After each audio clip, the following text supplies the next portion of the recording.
Hello, नमस्कार। आपका इस चैनल पर स्वागत है। हम लोग एजुकेशन नेट कॉमर्स का प्रीवियस पेपर देख रहे हैं, जो कि जून 2019 तक क्वेश्चन हम लोग देख चुके हैं। हम लोग आगे कंटिन्यू करेंगे दिसंबर 2019 का। जैसा थंबनेल से आप देखे भी होंगे कि हम लोग कंटिन्यूसली देख रहे हैं और आज हम लोग को दिसंबर 2019 का क्वेश्चन देखना है और डिटेल हम लोग स्टडी भी कर रहे हैं और आप लोग देख भी रहे हैं। थोड़ा सा और शेयर करिए, लाइक करिए, ताकि हम लोग को भी अप्रिसिएशन मिले कि मैं अच्छा पढ़ा रहा हूँ या नहीं पढ़ा रहा हूँ, क्या उसमें चेंजेस करना है तो आप सलाह भी दे सकते हैं। ओके, लाइक भी कर दिया करिए, यदि अच्छा लगे तो, नहीं लगे तो कोई बात नहीं। राइट, चलते हैं, देखते हैं, वीडियो में बने रहिए। हम लोग देखेंगे आगे क्या क्या आज हम लोग को नया चीज़ देखने को मिलता है। राइट, तो चलते हैं क्वेश्चन, फर्स्ट क्वेश्चन। जैसा कि देख रहे हैं, ये दिसंबर 2019 का क्वेश्चन है। First question, assertion and reason. Okay, tax should not be charged on dividend income from the shareholders. देखिए, जब ये क्वेश्चन पूछा जा रहा था तो इन दिस सिचुएशन ये सेंटेंस एकदम सही था, क्योंकि ये शुड भी यूज होना हुआ है ना, चाहिए। ये लॉजिक की बात किया जा रहा है, ये सही बात है कि टैक्स नॉट चार्ज होना चाहिए डिविडेंड पर शेयर होल्डर से। राइट, क्यों नहीं होना चाहिए? Why? Because some economist are opinion, कुछ अर्थशास्त्र का कहना है कि व्हेन टैक्स आज has already been paid of the profit of company and balance distributed a dividend to the owners, tax need not be divide on them. यहाँ पर कहने का तात्पर्य यह है कि कुछ इकोनॉमिक्स का मानना भी था कि जब कंपनी की कोई प्रॉफिट होता है, मान लीजिए कंपनी की कोई, मान लीजिए प्रॉफिट हुआ है, तो उस प्रॉफिट पर जानते हैं टैक्स देना पड़ता है। इस टैक्स को क्या कहता है? Corporate tax. Okay, corporate tax. क्योंकि जानते हैं कि जब व्यक्ति को कोई प्रॉफिट होता है तो उसको इनकम टैक्स कहा जाता है, और जब कंपनी कोई प्रॉफिट होता है दैट इज कॉर्पोरेट टैक्स। तो इन दिस सिचुएशन में कॉर्पोरेट टैक्स आपको दे चुका है, जो इनकम बची उसको डिस्ट्रीब्यूट किया जा रहा है डिविडेंड में, जबकि इनकम टैक्स में बताया जा चुका है कि डबल टैक्सिंग नहीं होना चाहिए, बट फिर भी टैक्स लिया जा रहा है। क्या ये सही है? तो ये बोला कि नहीं है, क्योंकि tax needed not be divide in them, लेने की जरूरत नहीं है, लेकिन फिर भी लिया जा रहा था। लेकिन अब इस क्वेश्चन तो नहीं कह सकते हैं, क्योंकि क्वेश्चन तो छोटा चीज़ है। इस जो इकोनॉमिक्स सब इकोनॉमिस्ट है, उस इकोनॉमिक्स के आधार पर प्रेजेंट टाइम में ये पूर्ण रूप से लागू है। हालांकि ये करेक्ट एक्सप्लेनेशन सही उस समय भी है, सॉरी करेक्ट एक्सप्लेनेशन ए, राइट, आज भी सही है। राइट, लेकिन अब ये क्वेश्चन नहीं हो सकता है। क्यों शुड नहीं हो सकता? क्यों? क्योंकि ये एक्चुअल में हो चुका है। तो यहाँ पे जो लगा ना कि टैक्स नहीं होना चाहिए शेयर होल्डर के डिविडेंड पर, तो नहीं लगता है बोला जाएगा। राइट, नेक्स्ट है, which of the following not method calculating ascertaining the amount of purchase consideration. जानते हैं जब परचेज कंसिडरेशन कब कैलकुलेट होता है? जब अमलगमेशन होती है, कंपनी मर्जिंग होती है, कंसोलिडेटेड कंपनी करती है। तो इन दिस सिचुएशन में net payment method, net asset method ये नहीं होता है, ग्रॉस और शेयर एक्सचेंज मेथड होता है कि आप नेट पेमेंट कर दीजिए किसी कंपनी को जितना पैसा देना चाहते हैं, नेट एसेट्स पेमेंट कर दीजिए, शेयर एक्सचेंज मेथड कर दीजिए, तीनों हो सकता है, बट क्रॉस रेसिप्ट मेथड नहीं होता है। राइट, कोई ऐसा शब्द नहीं है। Next, in the recent year the major gain in logistic efficiency have come from which one of the following. यहाँ पे लॉजिकल एफिशिएंसी क्या है? Advance in information technology, reduction petroleum price, fast order processing, increasing in production of commercial vehicles. तो यहाँ क्या है कि advance information technology से, तो लॉजिस्टिक एफिशिएंसी जो हुई है, लॉजिस्टिक मीन्स कि एक जगह से दूसरी जगह जाना आना बहुत ईजी हुआ है। वो क्यों हुआ है? इंफॉर्मेशन के कारण। इतनी इंफॉर्मेशन फास्ट हो गई है कि आप यहाँ से यूएस से कनाडा कहीं पर भी इंफॉर्मेशन दे सकते हैं और लॉजिस्टिक बहुत ईजी कर देंगे। राइट, तो ये क्यों हुआ? Why? Because development of sufficient technology information. Right, next है 14 days intermediate T-bills borrowed in effect 1996 after the evolution of which the following। तो ये किसका फॉलोइंग पर किया गया था? 14 days एक तरह समझिए तो ये 273 वाला इसमें नहीं आता है। राइट, और सब चीज़ें हैं, ये पुराना क्वेश्चन है तो इसलिए इसको ध्यान में रखिए, लेकिन ये ध्यान रखिए कि अभी भी है, इसको ध्यान रखना है, राइट। नेक्स्ट है, क्योंकि देखिए जो क्वेश्चन सिचुएशनल है उसी से बन सकता है, तो उसे दोबारा पढ़ने की आवश्यकता नहीं है, राइट। नेक्स्ट है, which of the following statement are true, कौन से स्टेटमेंट ट्रू है। First, skewness studies flatness peakedness of the distribution, तो क्या स्क्यूनेस स्टडीज करता है फ्लैटनेस और पिक्डनेस ऑफ डिस्ट्रीब्यूशन का, नो। क्यों, ये क्या करता है, यहाँ पर होना चाहिए था dispersion, dispersion study the flatness and peakedness, right, पहली बात। दूसरा आंसर समझिए ऐसे, इसके स्थान पर होना चाहिए था, इसके स्थान पर सिमेट्रिकल,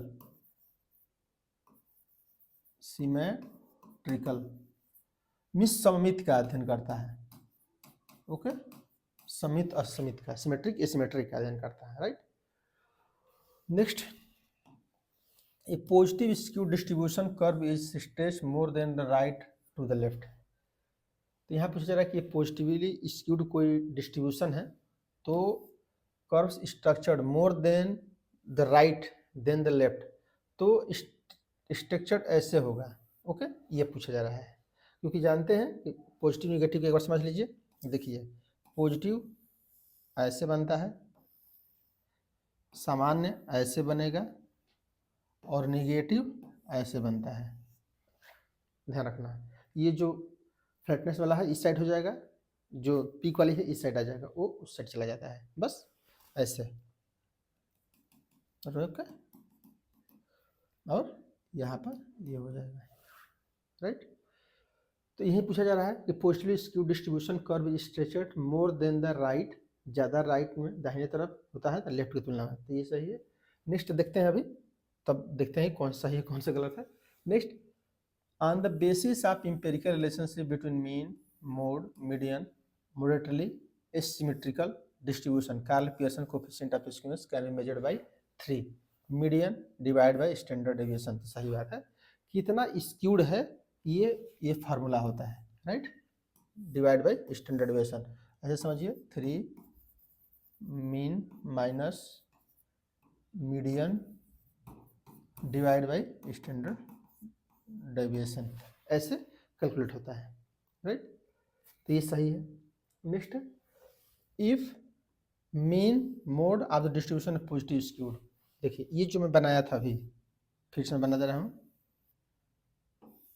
ये नॉर्मल है और ये ऐसे है, तो ये जानते हैं नेगेटिव बन रहा है, ये पॉजिटिव बन रहा है, ये इक्वल है। तो यहाँ पर भी देखिए, पहले मीन मीडियन मोड ऐसे होता है, ओके, ये मीडियन मोड मान लीजिए मीडियन मोड इक्वल हो जाएगा, और यहाँ पर मीन मीडियन मोड इस तरह से होता है, राइट, बड़ा होता है। तो ये पॉजिटिव स्क्यूड है, तो क्या ऐसे दिख रहा है, यहाँ पे नहीं दिख रहा है, ये ऐसा दिख रहा है, दिख रहा है ना, ये ऐसा दिख रहा है, निगेटिव में ये होता है, राइट, निगेटिव में। तो यहाँ पर क्या हो जाएगा, बी और सी सही है, तो बी और सी सही, राइट, और गलत है, तो मैं बता दिया एग्जैक्टली क्या सिचुएशन होता है, राइट। नेक्स्ट है, which among the following is correct statement about residential status of A company, देखिए कंपनी के संबंध में जो क्वेश्चन है उसको छोड़िए, उसके आप तो आंसर दे लेंगे, मैं बता दूंगा। तो देखिए कंपनी के संबंध में, रेजिडेंशियल स्टेटस के संबंध में दो ही चीज़ बनता है, फर्स्ट या तो रेजिडेंट होगी या नॉन रेजिडेंट होगी, ओके, इसी पे क्वेश्चन पूछा गया है।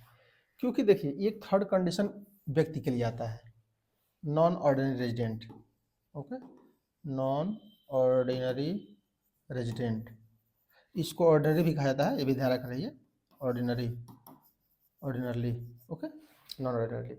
तो ये तीनों सिचुएशन कंपनी के लिए नहीं होता है, कंपनी के लिए नहीं हो सकता है, क्यों, क्योंकि ये व्यक्ति के लिए हुआ था, हो सकता है इस साल रहे, अगले साल चला जाए, अगले साल अगले साल चला जाए, लेकिन कंपनी के साथ ऐसा नहीं होगा, या तो इंडिया में रजिस्टर्ड होगी तो ये रेजिडेंट कंपनी हो जाएगी, या तो इंडिया के बाहर की कंपनी होगी तो नॉन रेजिडेंट हो जाएगी, ऐसा थोड़ा है।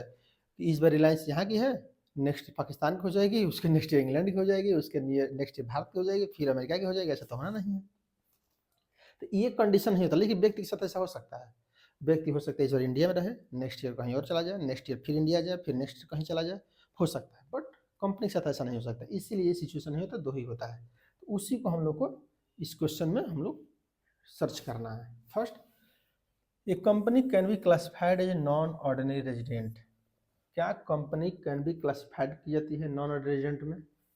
ए company can never the classified. तो देखिए यहाँ नेवर हो गया ना, कभी नहीं। तो मैंने क्या भी बताया कि company can never be classified as not ordinary resident. Non ordinary resident में कभी भी क्लासिफाइड नहीं किया जा सकती। यही सत्य हो गया, आगे पढ़ने की आवश्यकता ही नहीं है। ओके, तो ये ध्यान रखना है। नेक्स्ट है मैक्सिमम फॉर्म ऑफ ग्रोथ। देखिए मैक्सिमम फॉर्म ग्रोथ रेट, अब ये जो क्वेश्चन नहीं बता पाएगा, आप सोच लीजिए कि ना आप पेपर देख रहे हैं और ना ही आप बहुत अच्छी तैयारी चल रही है। अच्छी नहीं, खराब भी तैयारी नहीं चल रही है, समझिए खराब से नीचे चल रहा है, ऐसे समझिए। अगर ये क्वेश्चन का आप आंसर नहीं दे पाते हैं तो वाई, बिकॉज ये कम से कम 5-6 बार आ चुका होगा नेट में, और इस बार तोड़ के आया है। इसका कौन सा है? Robin Marris, right. और सर्ट का सेटिस्फैक्शन थ्योरी है। मान लो सेटिस्फाइड पूछा जाता है, सेटिस्फैक्शन किसके है? तो ये सर्ट एंड मैरिज का हो जाता है, और ये दो लोग का कोई नहीं है। Next, match the following banking sector reform committee with respect purpose. देखिए यू आर रेडी क्या है? ये Rashid Jilani committee, S M. Kelkar committee, I T. Vaz committee. Raised method of leading in place of cash credit system, ये किसके लिए है? ये है राशिद जिलानी कमेटी, राइट।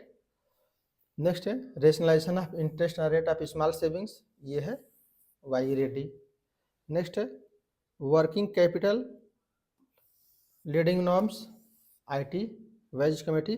और रीजनल रूरल बैंक ये किससे है? केलकर कमेटी से, राइट।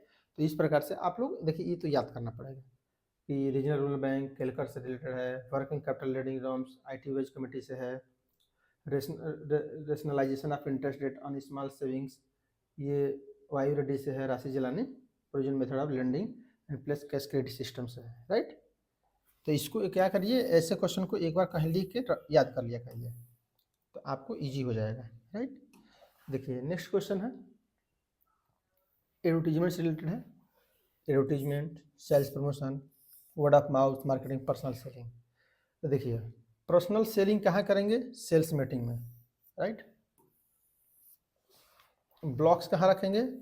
वर्ड ऑफ माउथ, मुंह से बोलने, कहाँ मुंह से मतलब मुंह से बोलेंगे, जिससे ब्लॉक्स कहीं रखेंगे तो, राइट। और एडवर्टाइजिंग कैसे करेंगे? वाउचर एंड ब्लॉक के द्वारा। और सेल्स प्रमोशन करेंगे कॉन्टेस्ट, कहीं सेल कॉन्टेस्ट रख देंगे ताकि सेल्स प्रमोशन में कॉन्टेस्ट नहीं रहता है कि आप कोई कूपन ले लीजिए, कोई कुछ इस टाइप ले लीजिए, तो आपका नाम निकलेगा तो आपको ये मिलेगा, आपको कोई छूट मिलेगी, इस टाइप का, राइट। तो इस तरह से आप इसको कर सकते हैं। अब ये भी क्वेश्चन है, देखिए माइकल पोर्टर का। माइकल पोर्टर का बताया था 5 फोर्स मॉडल। तो इसमें क्या पूछा जा रहा है? Propose genetic strategy provide good starting points of strategic thinking. ये कौन सा है? देखिए 3 चीज़ हमेशा ध्यान रखिए इसमें, कॉस्ट लीडरशिप, डिफ्रेंशिएशन लीडरशिप, और एक और होगा फोकस लीडरशिप। ओके, फोकस, यही 3 होता है, 3 को सर्च कर लीजिए। कॉस्ट लीडरशिप आ गया, इनोवेशन में कोई मतलब नहीं है। फोकस हो गया, डिफ्रेंशिएशन हो गया, था ACD। ओके, तो ACD जो होगा वो आपका सही हो जाएगा। तो वो ज़्यादा याद रखिए क्वेश्चन को, जो मैं बोल रहा हूँ, ये सब तो चीज़ें धीरे धीरे आपको पता चल ही जाएंगी। आंसर पर ध्यान मत रखिए, जो मैं बोल रहा हूँ उस पर ज़्यादा ध्यान रखिए, राइट। नेक्स्ट है which to the following statement are true. 2 statement true है, कौन कौन? A simple monopoly firm always earn super normal profit. तो यहाँ पूछा जा रहा है कि simple monopoly firm always normal profit नहीं, ये क्या करती है? केवल शॉर्ट टर्म में करती है नॉर्मल प्रॉफिट, लॉन्ग रन में एब नॉर्मल प्रॉफिट हो जाता है, राइट। ये गलत हो गया। Sweezy kinked demand curve model is the best known model explain relatively more satisfactory behaviour of oligopoly from the price rigidity. तो सही है। प्राइस रिजिडिटी की बात करते हैं देखिए ऐसे है ना, तो ऐसे ऐसे इसी को रिलेटिव कहा जाता है, राइट। इसको ध्यान रखना है, इसको प्राइस रिलेटिव सेंट्रल पॉइंट कहा जाता है, प्राइस रिलेटिव। ओके, ये सही है। A perfect competition for price taker, यही सही है। जानते हैं परफेक्ट कंपटीशन में प्राइस टेकर और प्राइस गिवर होती हैं। तो क्या फर्म क्या करती है कि जो कंपटीटर फर्म है ना, फर्म प्राइस टेकर होती हैं, और जो इंडस्ट्री होती है प्राइस गिवर होती है। इंडस्ट्री क्या करेगी, प्राइस देगी। जैसे सीमेंट इंडस्ट्री, तो सीमेंट इंडस्ट्री में सबका लगभग बराबर होगा प्राइस, इस टाइप का। और प्राइस टेकर होती हैं जो फर्म होती हैं। तो ये दो सही हो जाएंगे। और फर्म्स अंडर मोनोपोलिस्टिक कंपटीशन और वॉल्यूम मोनोपोली, नो, ये भी उसी तरह से है। शॉर्ट टर्म में नॉर्मल लॉस कुछ भी हो सकता है, और लॉन्ग रन में नॉर्मल प्रॉफिट होगा, राइट। नेक्स्ट है, एक company raise 1 lakh issue 1,1000 share 10% debenture of 100 each at discount of 2% redeemable after 10 years. If the corporate tax 40%, what do we cost of capital?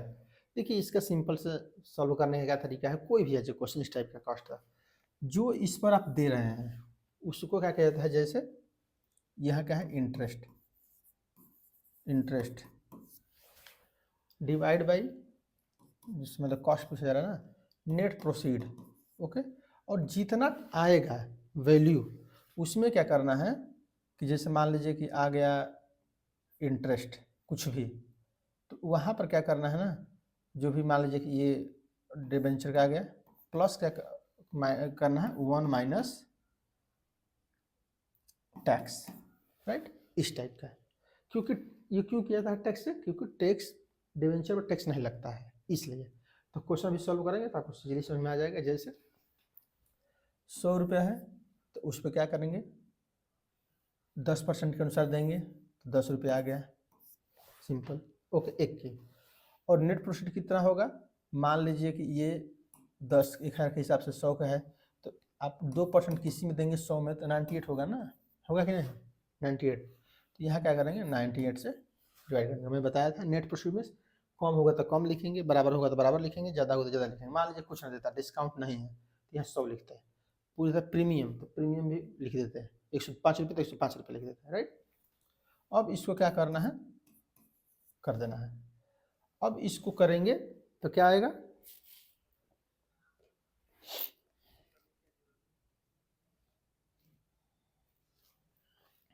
Ten divide by 98 multiply by 100, तो ये क्या गया 10.20, ये आ गया 10.20। अब देखिए, अब इसी को क्या करना है 10.20 जो है ना ये लिख लेना है, फिर माइनस ऐसे यहाँ पर क्या करना है 1 माइनस 40%, राइट।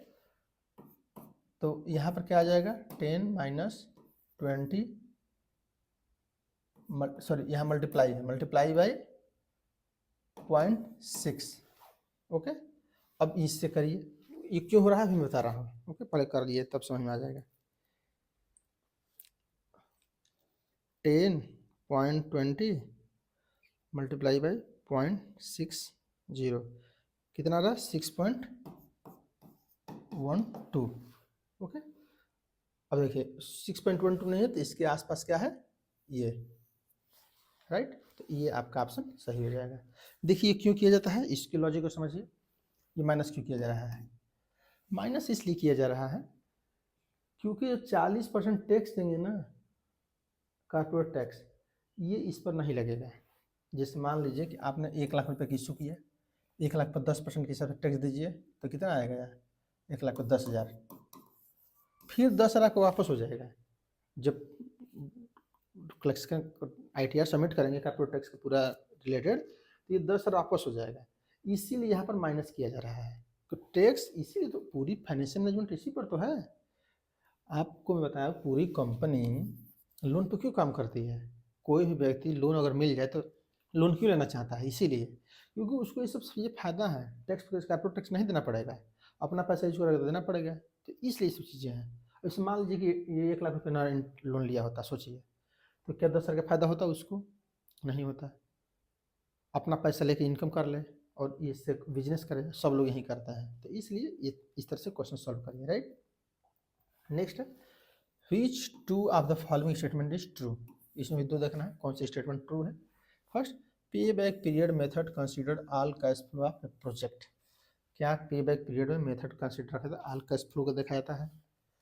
पे back period method concern more with the recovery of the cost and profitability. तो क्या पे बैक पीरियड रिकवरी पर ध्यान रखता है, लाभदायकता पर नहीं। Net present value represent net addition the wealth of share holders. तो net present value addition wealth of nation के लिए करता है, सही है। वेल्थ ऑफ शेयर होल्डर के लिए net present value addition, addition क्यों कहा जा रहा है?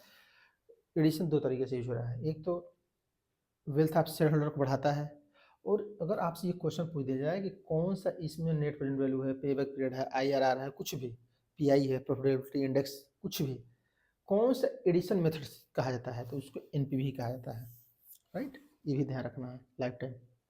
नेक्स्ट है accounting rate of return method incorporate risk visual time value of money. Time value of money नहीं रखता है, राइट। यहाँ अकाउंटिंग यूज हो रहा है, इसीलिए अकाउंटिंग हट जाएगा तो हो जाएगा, सही है। तो ये गलत है, B और C आपका सही हो जाएगा, राइट। ये क्यों ध्यान रखना जाता है? पे back period method consider all cash flow, नहीं, ऑल नहीं होता। क्या है, जैसे मान लीजिए कि आपने थोड़ा देख ही लीजिए तब जब आया है पहली बार क्वेश्चन इस टाइप का, तो जैसे मान लीजिए कि आपका इन्वेस्टमेंट वैल्यू 10 लाख का है, ओके, और आप आशा रखते हैं कि जो मशीन हम इन्वेस्ट करेंगे उसमें हर साल मान लीजिए कि 5 लाख रुपये 2 लाख रुपये आएगा हर साल। तो 2 लाख आएगा तो 5 साल में मान लीजिए कंप्लीट हो जाएगा, 5 ईयर में 10 लाख। अब क्या होगा, उसके बाद क्या होगा, इस पर ध्यान नहीं रखता है ये मेथड। हर साल बोला जा रहा है तो 6 साल पैसा नहीं आएगा, उसका ध्यान नहीं रखेंगे, ये ध्यान नहीं रखता है, इसीलिए कहा जाता, इसीलिए पे back period method consider all cash flow project, all cash नहीं रखता है जब तक रिकवर ना हो जाए।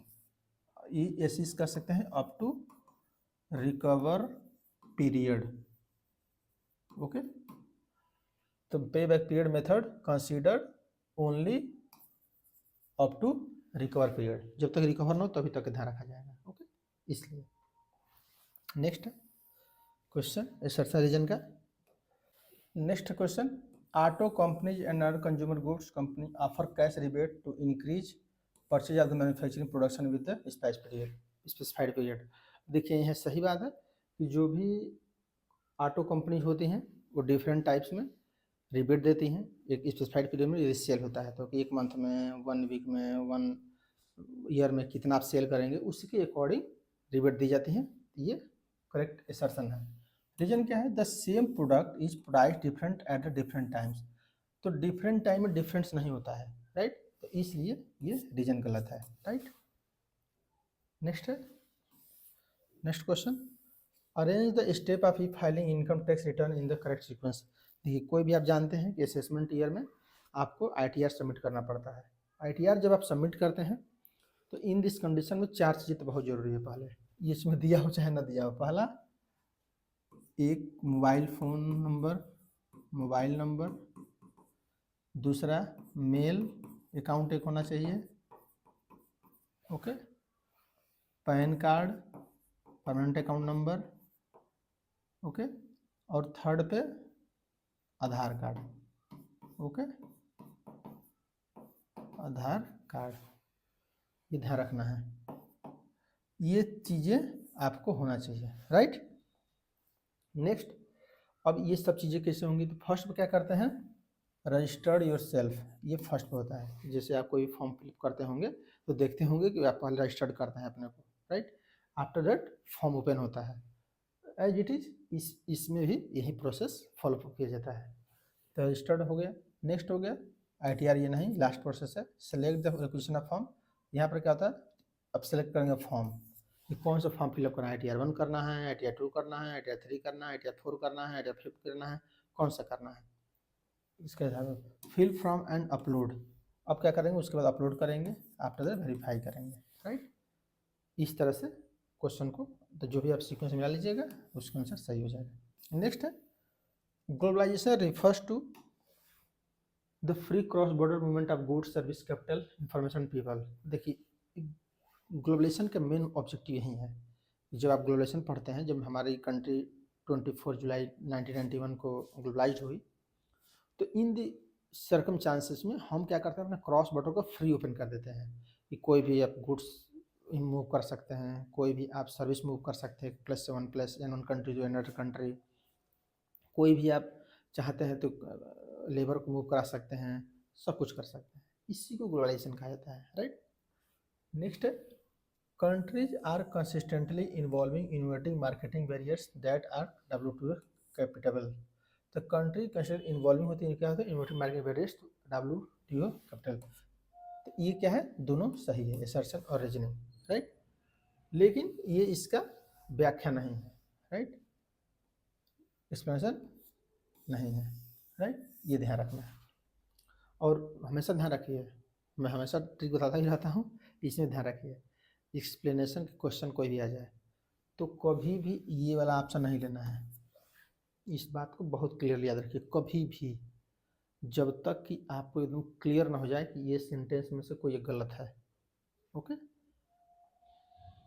इस बात को हमेशा ध्यान रखना है। नेक्स्ट है,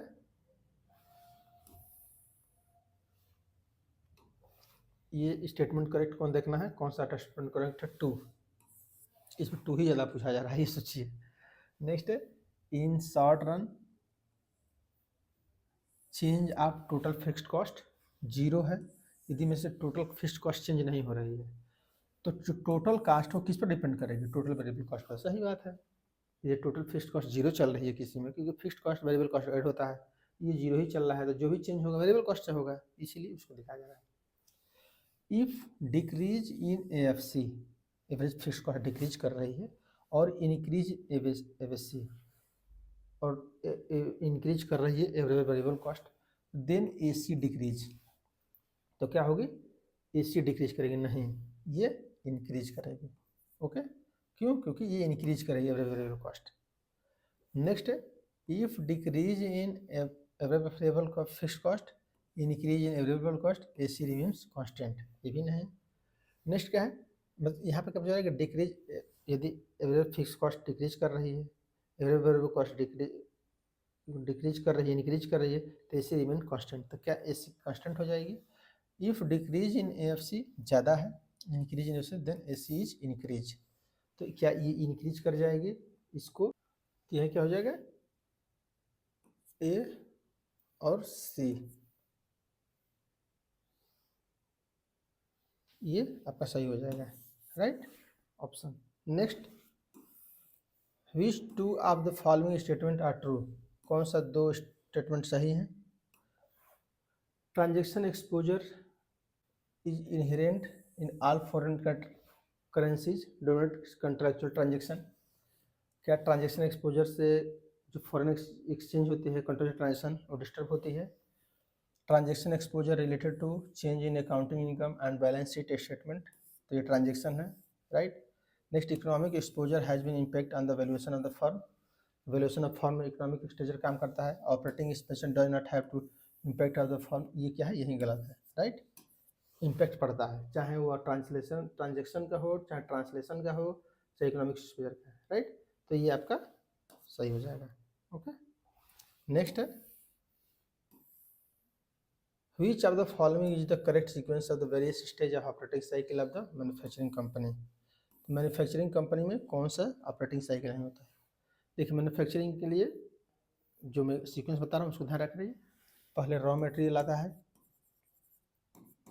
रॉ मटेरियल किस में कन्वर्ट होता है, वर्क इन प्रोग्रेस में, वर्क इन प्रोग्रेस किस में होगा, फिनिश्ड गुड में, फिनिश्ड गुड्स। और फिनिश्ड गुड्स क्या करेगा, ये अब पेमेंट की बात की जाएगी, राइट, पेमेंट से रिलेटेड, इस तरह से। तो आप कोई भी क्वेश्चन देखिए, raw material conversion period, work in progress conversion period, finished good conversion period and receivable convert period. अब देखिए यहाँ पे क्या है,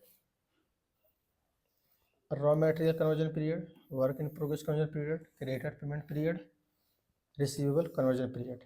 creditor payment period, raw material conversion period, receivable conversion period, तो यहाँ देखिए क्रेडिट पेमेंट पहले नहीं आएगा। अब यहाँ पर क्या है ना कि एक चीज़ इसमें नहीं दिया गया है, रिसीवेबल कन्वर्टेड प्राइवेट, इसलिए ये सही हो रहा है, राइट, क्योंकि पहले क्रेडिटर्स उधार बेचेंगे फिर उसको वसूली करेंगे, इस टाइप का। तो यहाँ पे जैसे यहाँ पेमेंट के समय में तो पहले उधार बेचना, ओके, फिर वसूली करना, ये प्रोसेस पूरी है, इसलिए सही हो रहा है, ओके। नेक्स्ट है which of the following is not a correct duties of auditors. Auditor की ड्यूटीज कौन कौन सी है, कौन गलत है। Physical verification of fixed assets है primary the responsibility of auditor. तो फिजिकल वेरिफिकेशन क्या करना फिक्स एसेट की जरूरी है नहीं है। जैसे मान लीजिए कि कोई मशीन है 10 लाख की, बैलेंस शीट में दिया गया है, ऑडिटर देखा कहा कि 10 लाख की नहीं है, तो जाए कर सकता है। तो ये कह सकते हैं ड्यूटीज है बट वॉलेंट्री है, ओके, कंपलसरी नहीं है, ये ध्यान रखना है, कंपलसरी नहीं है, राइट, ये गलत हो जाएगा। नेक्स्ट है ओनर्स, अब आगे तो पढ़ने की जरूरत है नहीं, लेकिन पढ़ लीजिए। Owners of fixed assets should be verified examine the auditors, auditor deed के अनुसार होगा, सही है। Auditor should ascertain the assets in the possession of the client, तो देखेगा कि जो एसेट्स है कोई दूसरे के एसेट तो नहीं है, पोसेशन में है कि नहीं है, जो मालिक है उसका। Auditor should satisfy himself that assets have been valued in the financial statement according to the accounting principle. क्या अकाउंटिंग प्रिंसिपल के अनुसार कोई भी अकाउंटिंग जो सेटिस्फाई है कि नहीं एसेट्स और सब, तो ये सब देखा जाता है, लेकिन ये जरूरी नहीं है, राइट। नेक्स्ट है in which of the following years Bretton Woods agreement single by the delegate from the 44 nations. तो ये क्या है 1944 में हुआ था, ध्यान रखिए 1944, ओके। नेक्स्ट है which of the following measures of central tendency are not capable of algebraic treatment. Algebraic treatment means mathematical, ऐसे पूछा जा रहा है कि इसको मैथमेटिकल समझिए। मैथमेटिकल में देखिए कौन कौन सा आता है, ऐसे समझ लीजिए तो ज़्यादा ईजी हो जाएगा। मीन, ज्योमेट्रिक मीन, ओके, और हार्मोनिक मीन, ये सब किस में आती हैं, अलजेब्रिक में। और जो मीडियन बचा, मीडियन, मोड, ये क्या है पोजिशनल मीन, पोजिशनल मीन है, राइट, इसको पोजिशनल मीन कहा जाता है। तो आप देख लीजिए इसमें geometric mean, arithmetic mean, harmonic mean, तो ये आ जाएंगे इसमें ACD, ओके, ACD, तो इसमें आ जाएगा, कौन नहीं होगा तो B और D इसमें, ये आपसे ऑप्शन सही हो जाएगा, राइट। नेक्स्ट है which of the following is the non random method. ये क्या है कोटा सैंपलिंग। कोटा सैंपलिंग जानते हैं, ये दोनों तीनों stratified sampling, systematic sampling, multi stage sampling, that is probability sampling, and your quota sampling is not a non random methods, right. तो ये तो ईजी है क्वेश्चन। अब देखिए यहाँ पे क्वेश्चन मैच कराना है। अब देखिए अलग अलग हो गया है ये, लेकिन फिर भी हम लोग कोशिश करेंगे। देखिए पहले कुछ ट्रिक में बता दे रहा हूँ, उसी से क्वेश्चन सही हो जाएगा। जैसे ये नॉन पैरामेट्रिक टेस्ट है, ओके, किसका, लार्ज सैंपल का, और ये जेड क्या है, ये है पैरामेट्रिक, ये किसका है, नॉन पैरामेट्रिक, पैरामेट्रिक सैंपल है, राइट, लार्ज नंबर का, ओके, ये भी लार्ज नंबर का इसको नॉन पैरामेट्रिक टेस्ट। ये दो नॉन पैरामेट्रिक टेस्ट होते हैं, वो पैरामेट्रिक टेस्ट होते हैं। अब देखिए क्वेश्चन सॉल्व करेंगे, इजीली समझ में आ जाएगा। जैसे testing the significance of difference between average of two large sample group, parametric test. देखिए लार्ज हो गया ना, लार्ज सैंपल, तो ये जेड है, राइट। और ये मान लीजिए ये एक छोड़ दीजिए, comparing the difference in the mean values more than two samples group, parametric test, तो ये क्या है, एनोवा, राइट। इनोवा क्या होता है, मीन का देखा जाता है मोर देन टू सैंपल्स का एनालिसिस ऑफ वेरिएंस में, राइट। नेक्स्ट है comparing the difference in the mean values of more than two samples groups, non parametric. देखिए मोर देन टू सैंपल्स में हो जाएंगे नॉन पैरामेट्रिक में, तो ये क्या हो जाएगा, ये हो जाएगा क्रूक बालिश वाला है, जो उसके पहले था, कौन सा टेस्ट था, ध्यान नहीं है, ये हाँ क्रूक्स बालिश टेस्ट, ओके, ये हो जाएगा। और compute difference in the mean values, हाँ testing the significant of the association between two attribute, ये का इसको टेस्ट हो जाएगा। तो इस तरह से आप इसको सॉल्व कर लीजिएगा, ओके। नेक्स्ट है which two of the following statement are true, the sum of the deviation from mean, मतलब कुछ डेविएशन लिया जाता है from ignoring algebraic sign, algebraic में माइनस प्लस को हटा दिया जाए, is greater than the sum of the deviation from median, ये सही। Standard deviation is dependent of change of origin and change, नहीं ये गलत हो जाएगा, क्यों, इंडिपेंडेंट यहाँ तक सही है, ओके, इंडिपेंडेंट होता है लेकिन ये डिपेंडेंट हो जाता है, okay, dependent change of scale, तो ये तो कई बार आ चुका है, तो ये तो कर ले जाएंगे। In a symmetrical distribution mean deviation equal 4-5 standard deviation, देखिए इसको सबसे तैयार करने का सबसे आसान तरीका क्या है, ऐसे समझिए, 4 mean deviation, okay, equal to 5 standard deviation, right, equal to 6 quartile deviation. तो ये कोई भी क्वेश्चन सॉल्व करेंगे इसको ध्यान रखिएगा, तो इससे आप सही कर ले जाएंगे। जैसे क्या पूछा जा रहा है, 4 मीन डेविएशन, तो देखिए 4 मीन डेविएशन हो गया साथ में, और 5 स्टैंडर्ड डेविएशन, इसका मतलब ये सही है, ओके। अब देखिए यहाँ पर पूछा जा रहा है क्वार्टाइल डेविएशन 1 के बराबर, तो मान लीजिए क्वार्टाइल डेविएशन 1 ले लीजिए, स्टैंडर्ड डेविएशन कितना माना जा रहा है 3, ये देखिए ऐसे समझना है, जो नीचे वाला है उसके आगे वाला क्या होता है, पहले वाला का होता है, ऐसे, okay.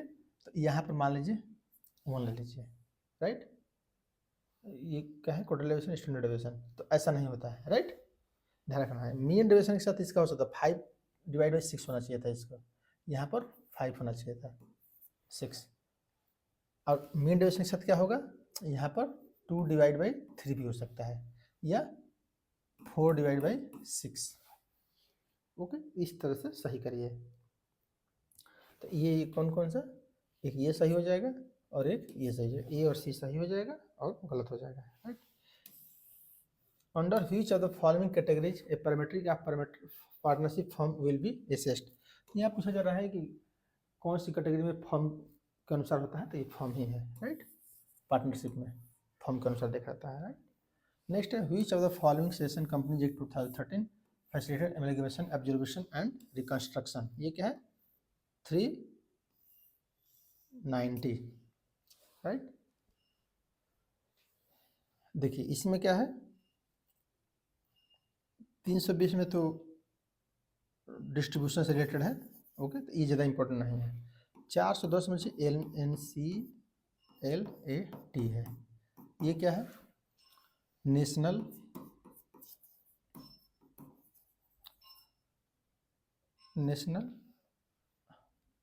Company law appellate tribunal, तो यहाँ पर NCLAT के दौरान दिया गया है, कोई कंपनी के समय अपील करना हो तो कहाँ जाएंगे, राइट, उसके लिए है। और 502 में क्या है, ये लिक्विडेटर के लिए है, अपॉइंटमेंट ऑफ लिक्विडेटर मीन्स जो लिक्विडेटर होते हैं, जो कंपनी साथ होती है तो कौन उसको निस्तारण करेगा, ये सब 502 में दिया गया है, ओके। नेक्स्ट है एडेन रूल्स 1953 यूएस, ये डबल टैक्सेशन रिलीफ से रिलेटेड है, डबल टैक्स रिलेटेड कि डबल टैक्स रिलीफ दिया जाए किसी को, उसके लिए। नेक्स्ट, और इसी कारण से जैसे मॉरिशस देखे होंगे सब दूसरा स्थान पर आ जाता है, पहला स्थान पर मैक्सिको, ये क्यों आते हैं उसी रूल के कारण, क्योंकि डबल टैक्सेशन है नहीं वहाँ पे, कोई भी आती है तो वहाँ से छूट देना पड़ता है। नेक्स्ट है which two of the following statement is false when value of the correlation coefficient is 1 the two deviation line is coincident, यहाँ पूछा जा रहा है कि वैल्यू ऑफ कोरिलेशन कोएफिशिएंट ये हो जाएगा जब दोनों एक साथ लाइन कर जाएंगे, तो सही बात है। The regression coefficient are independent of the change of origin and scale, तो ये नहीं है, स्केल से नहीं है, राइट।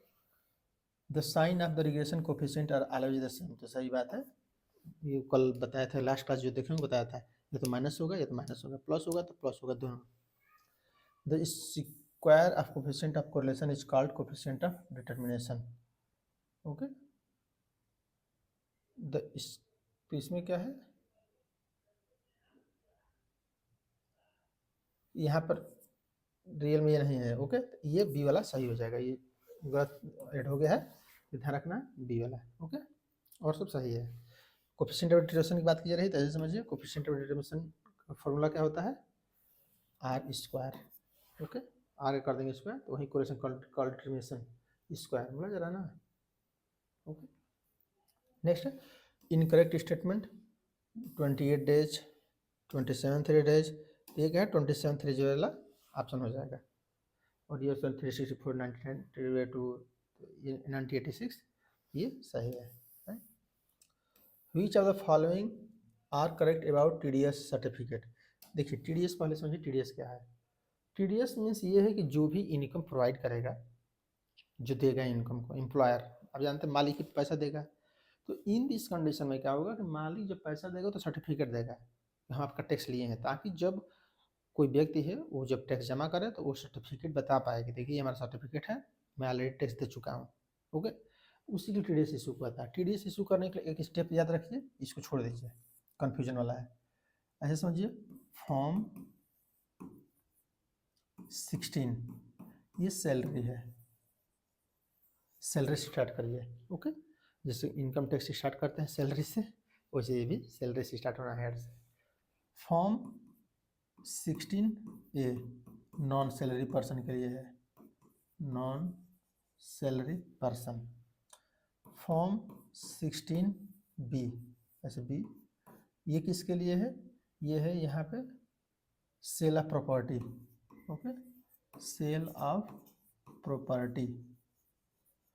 और फॉर्म 16C ये क्या है, रेंट से रिलेटेड, यदि रेंट किसी को दे रहे हैं उससे रिलेटेड। अब इसमें मैच करा लीजिए, नॉन सैलरी यही गलत हो गया पहले से ही, सैलरी ये दोनों अपोजिट हैं। ओके, नॉन और ये सही हो जाएगा, COD, B और C, राइट। तो इस तरह से आप याद रखिएगा। नेक्स्ट है, on every point of straight line demand curve the point elastic are equal. क्या सभी पर, जैसे डिमांड कर्व है मान लीजिए, ऐसे समझिए इसको, तो क्या सभी जगह पॉइंट पर इलास्टिसिटी यहाँ पर इक्वल होता है? नहीं, ये कब होता है, केवल यूनिटरी डिमांड के साथ। Okay, next, one every point of the parabola safe demand curve the point of elasticity are not equal. अब देखिए यही पर होना चाहिए था, तो नॉट इक्वल कर दिए, ये इसको हटाना चाहिए था। ओके, तो ये दोनों गलत है, both statement are not correct, right. ध्यान रखना है कि ये होना चाहिए था नॉट इक्वल, नॉट इक्वल, और यहाँ होना चाहिए the point elasticity of equal. क्यों नॉट इक्वल एंड इक्वल, क्योंकि इसी पर होता है ये क्या बताता है, यूनिटरी डिमांड।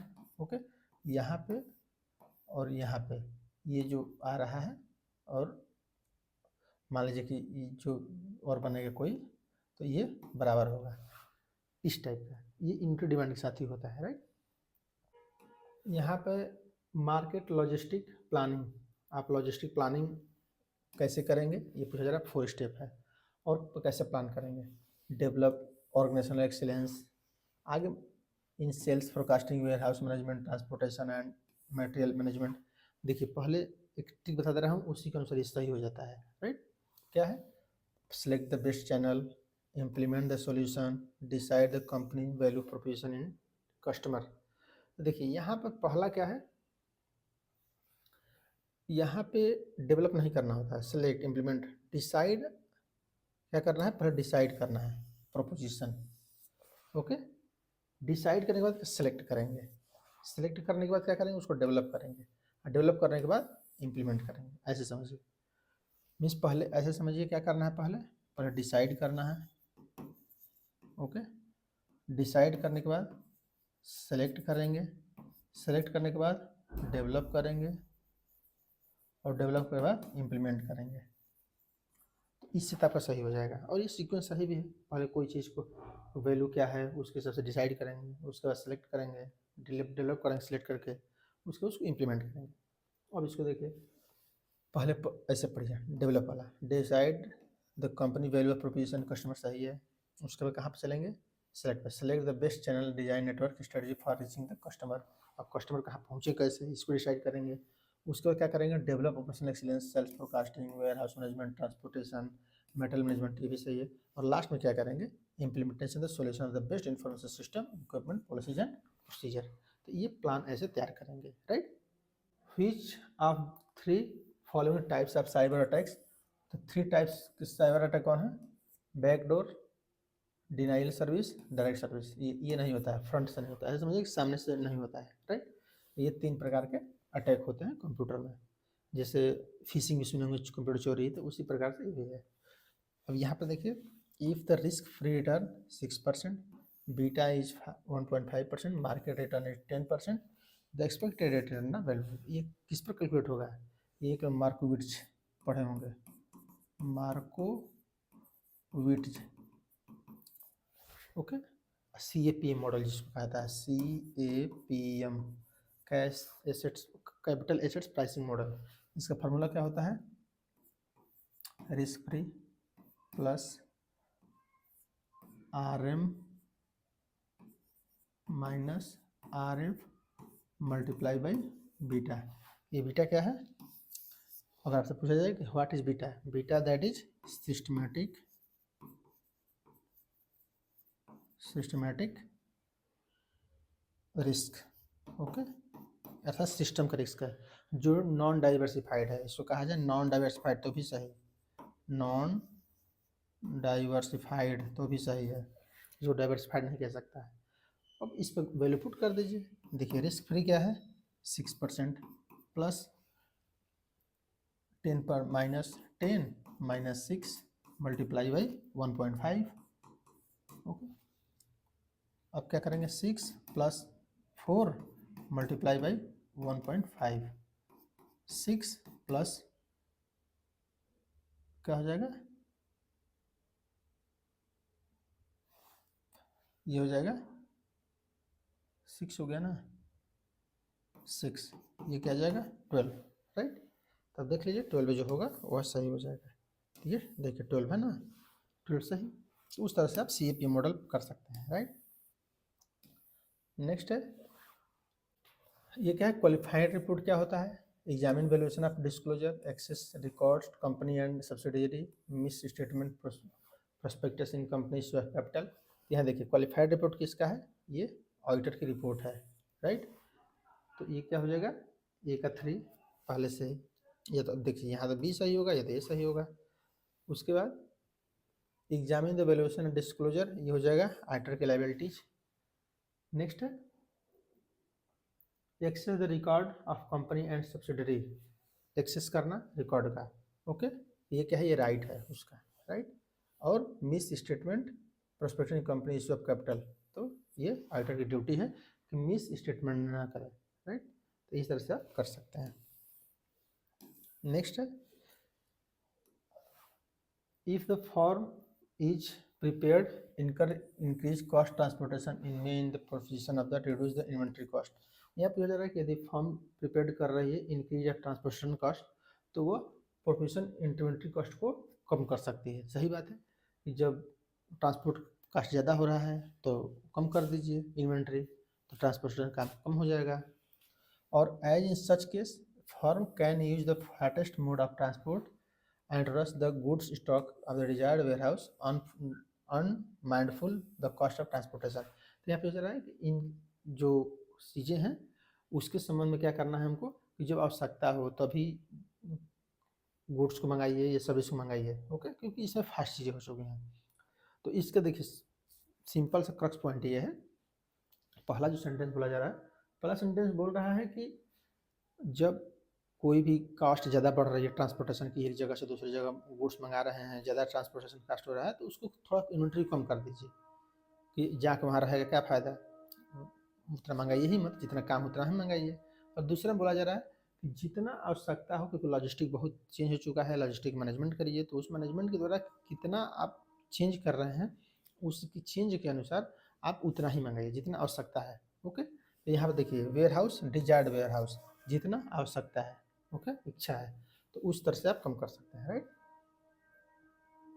तो ये दोनों एक्सप्लेनेशन भी सही है, राइट। नेक्स्ट है size of the market, demographic environment, export oriented invests, multinational corporation. देखिए यहाँ पर क्या है, साइज ऑफ मार्केट, पहले इसमें डेमोग्राफिक समझिए, डेमोग्राफिक जो है ये माइक्रो इन्वायरमेंट है, राइट।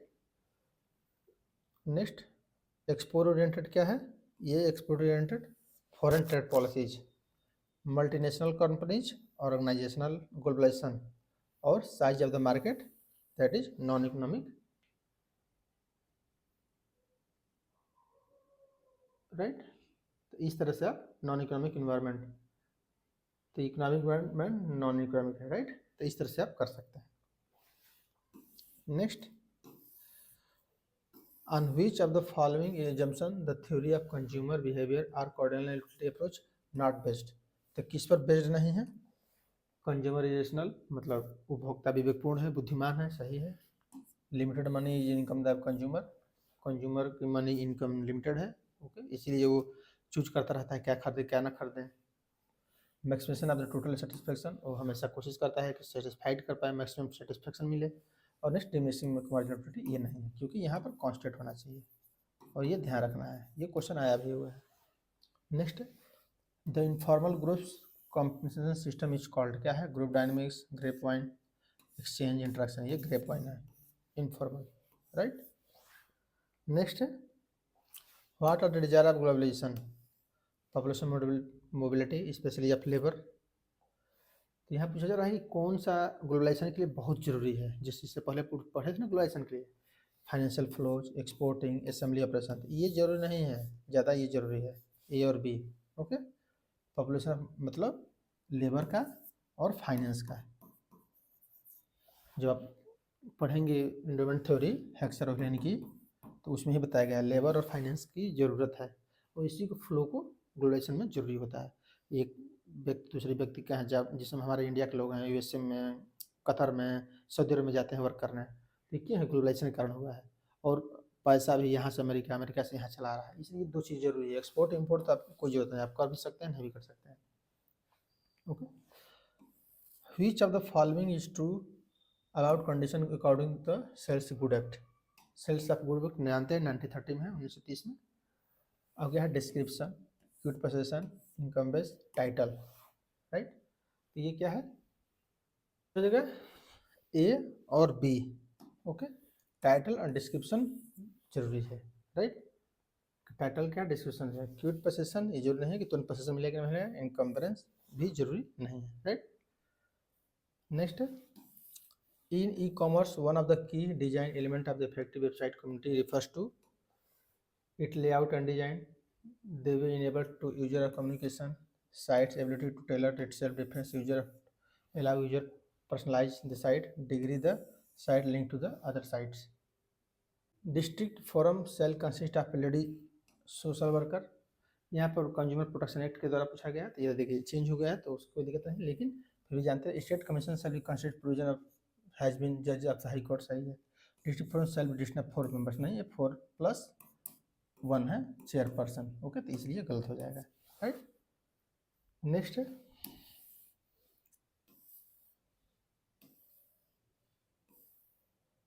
देखिए ये है question, transportation of ownership, sale of good transport solution, buybacks expertise, provisory note. तो देखिए यहाँ पर नेगोशिएबल स्टूडेंट क्या है, ये है provisory note. Contract of sale goods, sale of transfer of ownership, distribution of partnership firm, ये सेल ऑफ गुडविल, और सेल ऑफ कैपिटल कंपनी, ये है बाईबैक ऑफ सिक्योरिटीज। तो इस तरह से आप कर सकते हैं। जब आप सिक्योरिटी को परचेज कर रहे हैं तो ये शेयर कैपिटल से रिलेटेड है। प्रोविजन जानते हैं, प्रतिज्ञा पत्र, ये नेगोशिएबल इंस्ट्रूमेंट है। Sale of goods after dissolution, जब पार्टनरशिप फर्म डिजोल्व होगी तभी तो गुडविल बेची जाएगी। और ट्रांसफर ऑफ ओनरशिप क्या होता है, contract of sale goods, right. तो क्लास रहने देते हैं, नेक्स्ट क्वेश्चन हम लोग नेक्स्ट क्लास में देखेंगे, क्योंकि यहाँ पर 45 क्वेश्चन हम लोग देख चुके हैं, ओके। तो और क्लासेज हम लोग लास्ट में देखेंगे, ओके। तो यहाँ तक क्लास समाप्त करते हैं। क्लास पसंद आई है तो लाइक कर दीजिए, शेयर करिए, सब्सक्राइब कर दीजिए। Thank you for watching. जय हिंद, जय भारत।